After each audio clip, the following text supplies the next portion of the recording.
Geoff. I'm Tim. I'm Craig. I'm Calum. Guys, let's talk about some NFL football. The New England Patriots on fire. Can anybody beat them? And how come nobody's talking about the New Orleans Saints? What do you guys think? Well, I'll tell you right now, the way New England's just destroying teams left and right. Chicago last week in the blizzard, they just absolutely annihilated them. Just taking care of people left and right. I don't see anyone right now even coming close to touching New England. They're going to just roll directly into the Super Bowl. I don't know. I have Brady in my fantasy team, and I set him because I thought the snow was going to slow him down, but it didn't. Did you not see the Tuck game? Let's not talk about the Tuck. Raider fan right here. Come on. I thought that would slow him down in the snow, but no, it didn't. I think he had 30-some points in my league, and it didn't cost me a win, but it just proves the fact that the Patriots have a system, no matter whether it's snowing, raining, or just dry, that it's going to work, and it works all the time.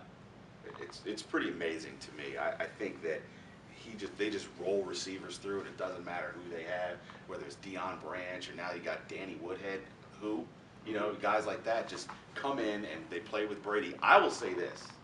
I think they have some concerns on defense. I have some concerns with the Patriots defense. They're 31st in the league in pass defense, yards allowed. They're 17th in the league in points allowed. I'm not sure, is it a Super Bowl defense? That would be my question. Probably not, but I don't think it needs to be.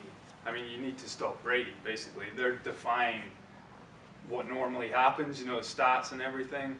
Because, yeah, their defense is miserable, but if you can't stop Brady, who cares? Normally defense wins championships, but I think here, offense. Yeah, I agree. Their best defense is their offense right there. Yeah. And with Brady throwing touchdowns left and right, I mean, get rid of Randy Moss, plug someone else in.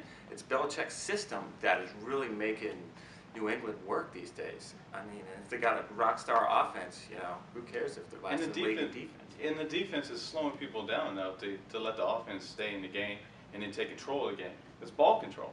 That's their defense. It's their offense. Great. That's a great point. That's a great point. So no love for the Steelers, Ravens now? Not just yet. We'll see in the playoffs. Okay. All right. What about in the NFC? How about the Saints? Nobody's talking about the Saints. Everybody's in love with the Falcons and everybody's in love with the Eagles and the Giants, but nobody's talking about the defending champion Saints. Wow. I love how the Saints are just flying under the radar right now. After the first couple losses in the beginning of the season, everyone just wrote them off. But I tell you what, they're sneaking up on people now, and they're going to find themselves going deep into the playoffs. And I think their defense, since we're talking about defenses, has gotten better. Their pass defense is, third in the NFL? So they're pretty tough there. Their offense with Drew Brees and company is getting better. They're getting guys healthy again, and they're looking good to make a run deep into the playoffs. Yeah, the thing is they're probably, maybe more than likely going to be playing against the Rams or, one of those who cares teams there. Right. That's a win. So then they're going to move on to the next round, and by then, Saints start building up speed. Yeah, I think you could see them deep. Anyone who takes on the NFC West right now, that's a guaranteed win. Yeah, pretty much. I'm an Eagles fan, as you guys know, and no team in the NFC scares me more than the New Orleans Saints. I have no fear of Atlanta. I have no fear of Chicago, even though they beat us already. The Saints scare me to death. The way, the one play in particular jumps out at me, the way they baited Sam Bradford in the turnovers last week. Sam Bradford, yeah, he's a rookie, but he's a pretty good quarterback, and just made him look pretty bad last week. It was they scare me to death. That's an interesting point that you made about the Atlanta Falcons. I think everyone's just kind of dismissed them as a team that they're not going to do anything here. But you know what? Yeah. They could get a couple wins, and before you know it, knock some good teams out. Their home record is impressive. Yeah. I mean, Matt Ryan's only lost once. Right. So I mean, if they lock up home field advantage, Falcons are going to go deep too. It's a toss-up between the Falcons and the Saints, in my opinion. Let's go back to the AFC for a minute and let's talk about everybody's darlings, the New York Jets. What do you guys think about the attitude that Buddy Ryan's son brings to the New York Jets? Well, I don't know. I think it's great for HBO and that sort of thing, but it sells tickets and makes people watch TV and that sort of thing. But I think he's brought a new attitude to the team, and defensively, I think it's really helped them out. And and also they have rock star quarterbacks. You know, I don't know if it's the attitude he's brought to the team or the personnel, the team that he's actually built, that is really making them work right now. Right now, that attitude isn't winning ball games. I mean, they lost 3 in a row, or 2 in a row, 3 in a row.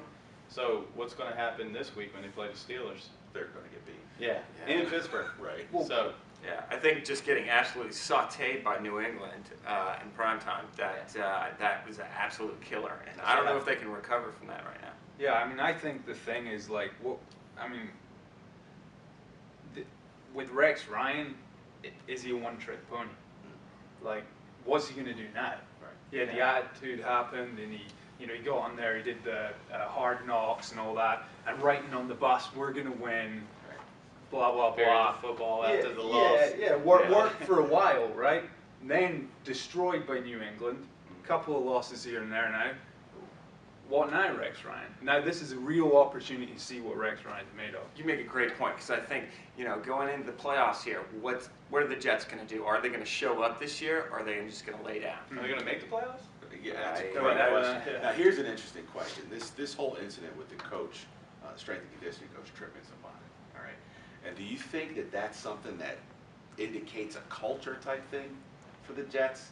Not that Rex Ryan, I don't think Rex Ryan necessarily told him to do it, but I think the win at all costs type culture, I think that's indicative. I think that whole thing is indicative of the team itself. Absolutely. I think that, like you said, the culture that Rex Ryan has brought to the team of, I'm going to do anything to win right now, you know, I think they probably took a step too far there, and I think he realizes now that it was an idiotic thing to do, and he'll never do it again, and, you know, Not loss for of the Jets, pay. anyway. Not for the Jets. Probably worked in their favor on the play, but, you know, but in the long run, you know, it's just a bonehead play. It does seem like, though, there's an attitude. It's not in cheating until you get caught. Right. So Well, that's the Patriots. And that's probably most of the NFL, honestly. You know, that's really sports in general. You should stop and think about that. That's a big, I just opened up a whole new subject. But, Okay. I mean, the NFL is take full advantage of whatever advantage I have.